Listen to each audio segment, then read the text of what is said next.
Assalamualaikum warahmatullahi wabarakatuh. Perkenalkan, nama saya Noviantika dengan NIM 21101153200009 dari Program Studi Pendidikan Geografi. Di video kali ini, saya akan menjelaskan materi tentang menggali sumber yuridis, historis, sosiologis, dan politis tentang Pancasila sebagai dasar negara. Video ini dibuat bertujuan untuk memenuhi tugas mata kuliah Pancasila saya. Baiklah, langsung saja ke materi pertama, yaitu sumber yuridis Pancasila sebagai dasar negara.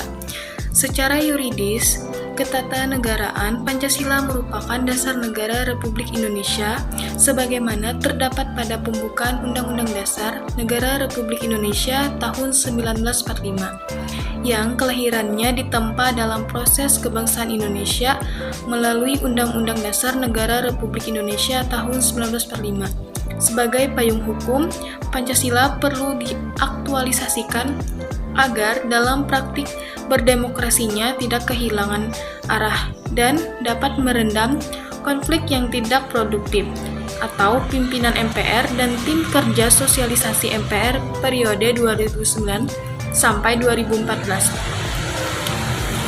Juga ditegaskan dalam Undang-Undang Nomor 12 Tahun 2011 tentang pembentukan perundang-undangan bahwa Pancasila merupakan sumber dari segala sumber hukum negara.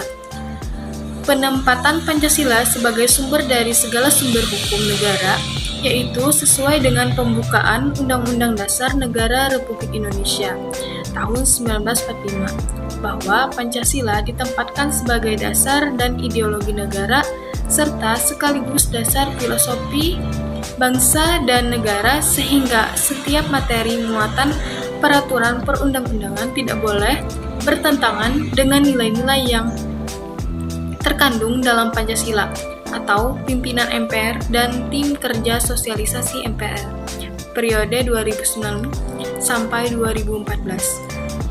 Lalu yang kedua, ada sumber historis Pancasila sebagai dasar negara. Jelas, kedudukan Pancasila itu sebagai dasar negara.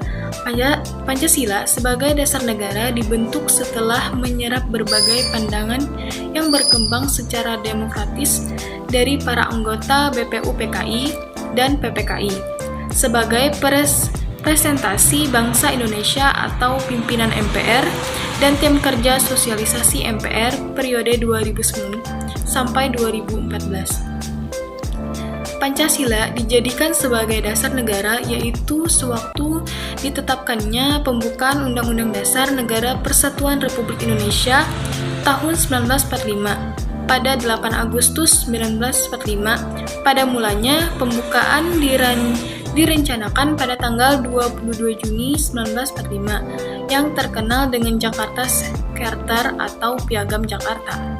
Tetapi Pancasila telah lebih dahulu disusun sebagai dasar filsafat negara Indonesia merdeka yang akan didirikan, yaitu pada 1 Juni 1945 dalam rapat Badan Penyelidik Usaha-Usaha Persiapan Kemerdekaan Indonesia menurut Noto Nagoro 1994. Terkait dengan hal tersebut, Mahfud MD menyatakan bahwa berdasarkan penjelajahan historis diketahui bahwa Pancasila yang berlaku sekarang merupakan hasil karya bersama dari berbagai aliran politik yang ada di BPUPKI yang kemudian disempurnakan dan disahkan oleh PPKI pada saat negara didirikan.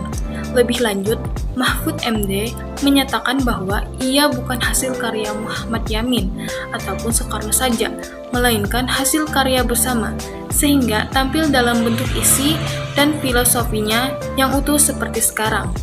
Lalu yang ketiga, ada sumber sosiologis Pancasila sebagai dasar negara. Secara ringkas, Latip atau pimpinan MPR dan tim kerja sosialisasi MPR periode 2009 sampai 2014 menguraikan pokok-pokok moralitas dan haluan kebangsaan kenegaraan menurut alam Pancasila sebagai berikut, yaitu yang pertama, nilai-nilai ketuhanan sebagai sumber etika dan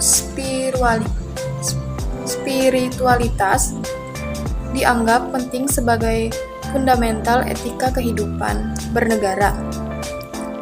Negara, menurut Pancasila, diharapkan dapat melindungi dan mengembangkan kehidupan beragama, sementara agama diharapkan dapat memainkan peran publik yang berkaitan dengan penguatan etika sosial. Lalu yang kedua, nilai-nilai kemanusiaan universal yang bersumber dari hukum Tuhan, hukum alam, dan sifat-sifat sosial atau bersifat horizontal. Dianggap penting sebagai fundamental etika politik kehidupan bernegara dalam pergaulan dunia. Prinsip kebangsaan yang luas mengarah pada persaudaraan dunia yang dikembangkan melalui jalan eksternalisasi dan internalisasi. Lalu yang ketiga, nilai-nilai etis kemanusiaan harus mengakar kuat dalam lingkungan pergaulan kebangsaan yang lebih dekat sebelum menjangkau pergaulan dunia yang lebih jauh. Indonesia memiliki prinsip dan visi kebangsaan yang kuat, bukan saja dapat mempertemukan kemajemukan masyarakat dalam kebaruan komunitas politik bersama, melainkan juga mampu memberi kemungkinan bagi keragaman komunitas untuk tidak tercabut dari akar tradisi dan kesejahteraan masing-masing. Lalu yang keempat, dalam aktualisasinya harus menjunjung tinggi kedaulatan rakyat yang dipimpin oleh hikmat kebijaksanaan dalam prinsip musyawarah mufakat. Keputusan tidak didikte oleh golongan mayoritas atau kekuatan minoritas elit politik dan pengusaha, tetapi dipimpin oleh hikmat atau kebijaksanaan yang memuliakan daya-daya rasionalitas, deliberatif, dan kearifan setiap warga tanpa pandang bulu. Lalu yang terakhir yaitu yang kelima, ada dalam visi keadilan sosial menurut Pancasila yang dihendaki adalah keseimbangan antara peran manusia sebagai makhluk individu dan peran manusia sebagai makhluk sosial, juga antara pemenuhan hak sipil politik dengan hak ekonomi, sosial, dan budaya. Lalu yang keempat, sumber politis Pancasila sebagai dasar negara. Pancasila merupakan norma hukum dalam memformulasikan dan mengimplementasikan kebijakan publik yang menyangkut hajat hidup orang banyak.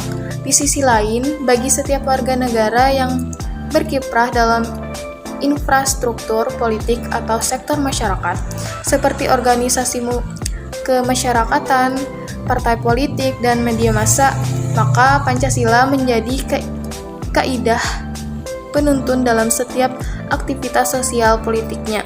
Dengan demikian, sektor masyarakat akan berfungsi memberikan masukan yang baik kepada sektor pemerintah dalam sistem politik. Baik, itu saja materi yang dapat saya sampaikan. Kurang lebihnya saya mohon maaf. Terima kasih. Wassalamualaikum warahmatullahi wabarakatuh.